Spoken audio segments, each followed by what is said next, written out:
I was born and raised in a Christian family. I grew up going to church. When I was 5 years old, I remember going to church one morning and hearing a junior church lesson on the wordless book. I remember seeing the black page and hearing how that represented my sin. I knew that I needed Jesus. It was that day in that church that I believed on Jesus, that he died and rose for my sins. I know that I was transformed by his power on that day. From that day on, I never really strayed very much. I was a good Christian girl. I did everything good. I was in every play that you could think of. I went to a Christian school and sung in the Christian choir. I was a camp counselor and went to every camp that I possibly could. I had Christian friends. But then I went through an experience where all of my security was stripped away from me. Everything that I knew seemed different. I was alone. It was just me.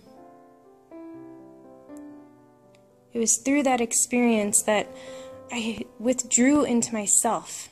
It was just me and God. I spent hours just reading my Bible and journaling in my prayer journal because I didn't know what else to do. Through that, my faith became real and became living because God showed up. He pulled me out of that, transformed me, and gave me security and worth in him. Today, I'm grateful for having walked through that experience. It was through that time that I realized that all of those good things were really just settling for a good enough relationship with God. What I didn't realize was that God had something even greater. He had the best in mind for me. John 10:10 says, "I have come so that they may have life and have it to the full."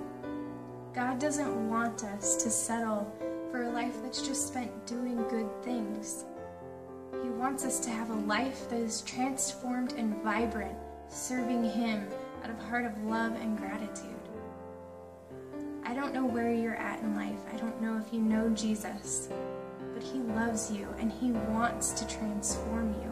He wants to walk through those trials and struggles that you have with you. Just turn your eyes to him and don't settle for good enough. Settle for his best.